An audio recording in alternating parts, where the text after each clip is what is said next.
Yang males-malesan, tidur 3 kali sehari kayak minum obat gitu. Tahun saya tidak menginstal game di handphone, dan baru pada pandemi kemarin kembali menginstal itu. Saya juga jadi rajin baca buku, kemudian juga lebih senang juga ikut kajian-kajian online, ikut juga kelas ke saya sudah jadi certified trainer gitu kan, maka saya harus bagaimana bisa mendelivery ke orang lain, dan sebelum mendeliver ke orang lain saya pun harus menjadi orang yang baik dulu, seperti itu, yang harus sesuai dengan apa yang disampaikan.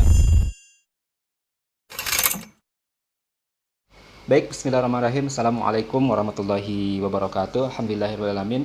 Teman-teman, bertemu lagi dengan saya Erwan Zainal dalam channel Stimulus Sukses, stimulus untuk pengembangan diri dan kesuksesan ya. Dalam video kali ini saya ingin membahas mengenai produktivitas ya. Jadi bagaimana kita bisa hidup lebih berdaya lagi dan memiliki produktivitas yang lebih tinggi lagi. Selamat menyimak, mudah-mudahan teman-teman bisa mendapatkan insight dan pengetahuan dari video ini. Teman, pada video sebelumnya ya, saya sudah membahas mengenai bagaimana caranya kita menjadi pribadi yang tidak mudah terlukai gitu kan. Dan ini menjadi fondasi, ini menjadi awal dari langkah-langkah selanjutnya ya. Bagaimana jika kita sudah menjadi pribadi yang tidak mudah terlukai, menjadi pribadi yang lapang dada, maka kita akan lebih mudah lagi melangkah kepada pencapaian-pencapaian kita selanjutnya gitu kan. Jika teman-teman belum bisa menjadi pribadi yang seperti ini, pribadi tangguh, pribadi yang mudah, yang tidak mudah terlukai, maka teman-teman harus membenahi dulu di tahap ini ya. Teman-teman bisa lihat lagi videonya ya, video bagaimana cara menjadi pribadi yang tidak mudah dilukai. Clearkan dulu fondasi ini, baru teman-teman bisa melangkah ke tahap pencapaian-pencapaian selanjutnya. Baik teman-teman, jadi saya merasakan hidup yang lebih berdaya, hidup yang lebih bergairah, hidup yang lebih antusias, hidup yang lebih produktif, ini justru datang ketika pandemi belum lama-lama ini gitu kan. Jadi ketika awal-awal pandemi datang ke Indonesia ya waktu itu, dan pada pertengahan bulan Maret kalau nggak salah itu mulai PSBB gitu kan. Itu emang pada awalnya, pada awal pandemi, karena mungkin fase yang baru ya bagi kita, maka ada perasaan-perasaan yang memang berbeda gitu kan, sehingga itu membuat pada awalnya membuat diri saya kok ya begini gitu, sampai memikirkan bahwa oh ini dunia nggak akan lama lagi gitu kan. Sempat juga semangat agak turun, gairah hidup juga menurun, kemudian lebih banyak melakukan hal-hal yang males-malesan, tidur 3 kali sehari kayak minum obat gitu kan. Baca medsos juga serem banget gitu kan. Makanya pada awal-awal pandemi datang ke Indonesia itu ya, saya sempat menginstal games. Itu sejarah juga tuh, sebelum pandemi belum pernah saya, bertahun-tahun saya tidak menginstal game di handphone, dan baru pada pandemi kemarin kembali menginstal game gitu kan, main game FIFA karena suka bola kan. Game FIFA, kemudian saya main game untuk apa? Untuk mengalihkan berita-berita yang serem di media sosial gitu kan. Tapi dalam perjalanannya gitu kan, ada sesuatu yang hampa, hati kecil saya berontak gitu kan, kamu nggak bisa kayak gini terus gitu. Nah semenjak itulah saya mulai beralih ya dari games, saya hapus kembali tuh games FIFA-nya gitu kan, dan clear tidak ada game-gamean lagi di handphone saya beralih ke YouTube ya. Di YouTube saya menyaksikan ya video-video yang positif lah, video-video motivasi dan sebagainya. Saya suka ke satu channel yaitu channel TED ya, TED Talks, TED ya, TED Talks.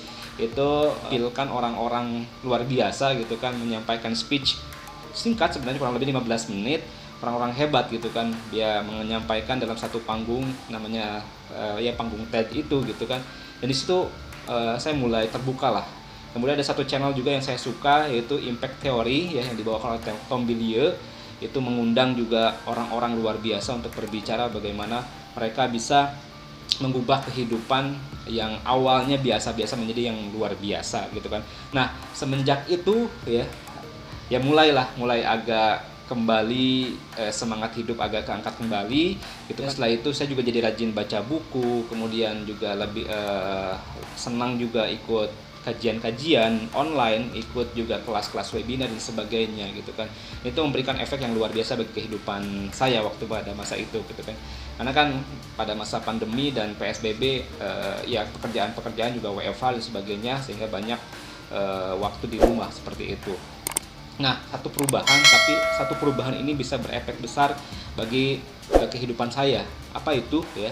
Jadi satu perubahan besar itu adalah saya tidak tidur setelah sholat subuh ya. Dan ini sebenarnya kelemahan saya sebelumnya gitu kan. Saya ya paling nikmat lah pokoknya tidur setelah subuh itu gitu kan. Tapi beberapa bulan kemarin ya, saya mempraktekkan tidak tidur setelah subuh, itu memberikan efek yang luar biasa ke kehidupan lainnya. Memang berat sih di awal-awal gitu kan, harus didoping kopi, kemudian dialihkan ke aktivitas lainnya, dan setelah terbiasa itu luar biasa efeknya gitu kan.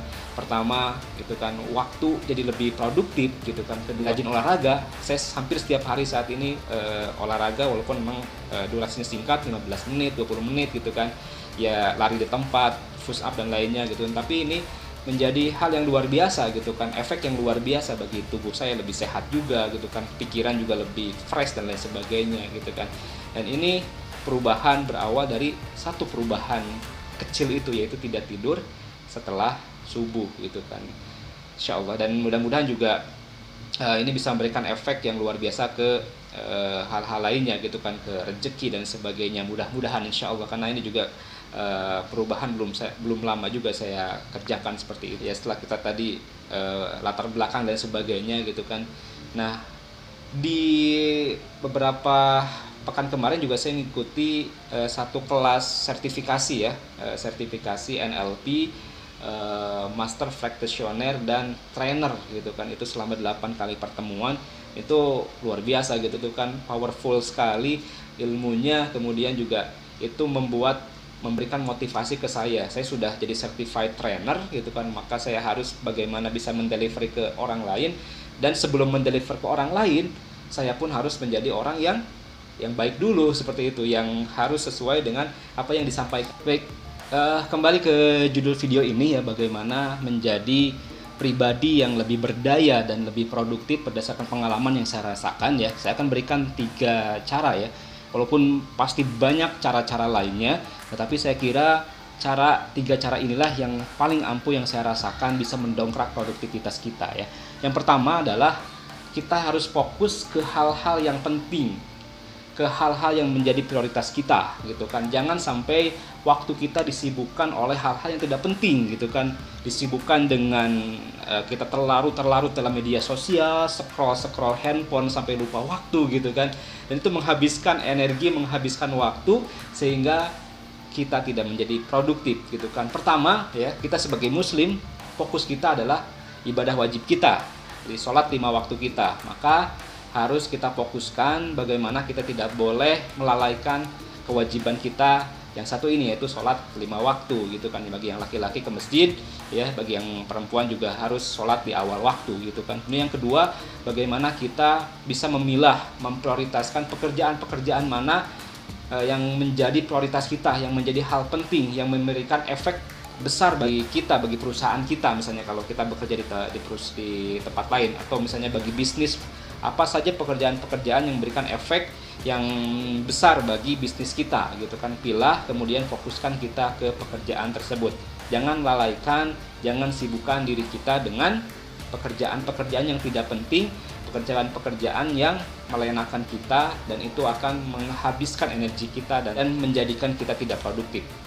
Yang kedua adalah asah kemampuan atau mengupgrade diri kita ya.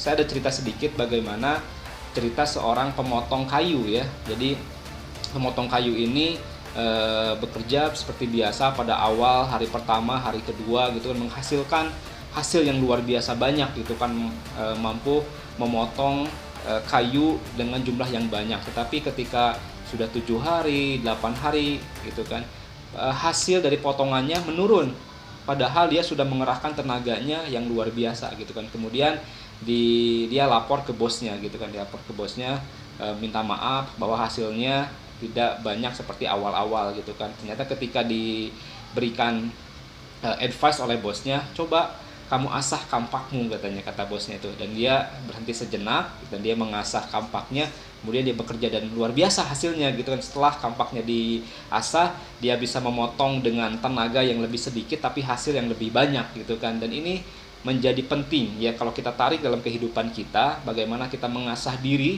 mengasah kemampuan, mengasah keterampilan, mengupgrade diri, itu bisa memberikan produktivitas yang luar biasa bagi diri kita gitu kan. Mengasah otak kita juga bisa lebih cepat dalam problem solving ya, bagaimana kita bisa mudah untuk mencari jalan keluar gitu kan, tidak menghabiskan waktu untuk dalam memecahkan masalah gitu kan, kemudian juga lagi lebih produktif lagi. Maka jeda sejenak, kemudian kita upgrade diri kita dengan baca buku, dengan ikut webinar, dengan ikut kelas-kelas training, misalnya dengan ikut sertifikasi ya. Kalau ada yang mau lanjut kuliah silakan gitu kan, lanjutkan pendidikan gitu kan.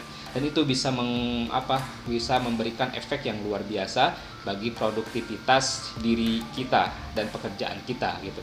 Dan yang ketiga adalah tuntaskan ya. Karena apa? Ya, setelah kita memfokuskan pada hal yang penting, sudah mengasah diri kita, dan yang ketiga adalah tuntaskan pekerjaan itu ya. Karena pekerjaan atau tugas itu terdiri dari 3 tahap. Tahap yang pertama adalah pemanasan, yang kedua adalah mengerjakan itu sendiri, yang ketiga adalah menyelesaikan ya, closing dan sebagainya gitu kan. Nah, kalau kita terbiasa untuk menunda-nunda pekerjaan, maka waktu yang diperlukan akan berlipat-lipat lagi gitu kan. Karena kita harus mulai dari awal lagi, harus pemanasan lagi, harus persiapan lagi, dan itu memakan waktu lebih lama.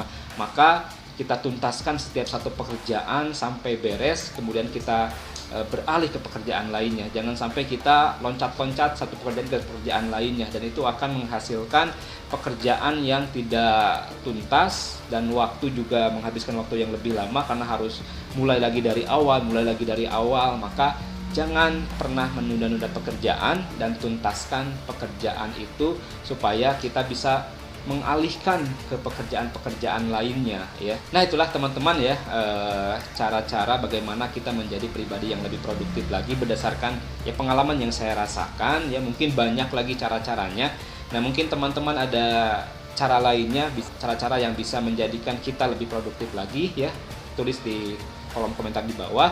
Baik, sekian teman-teman video kali ini, semoga bermanfaat. Nantikan video-video lainnya, subscribe jika suka dengan materi-materi ini, like jika suka, share ke teman-temannya. Barakallahu fikum. Wassalamualaikum warahmatullahi wabarakatuh.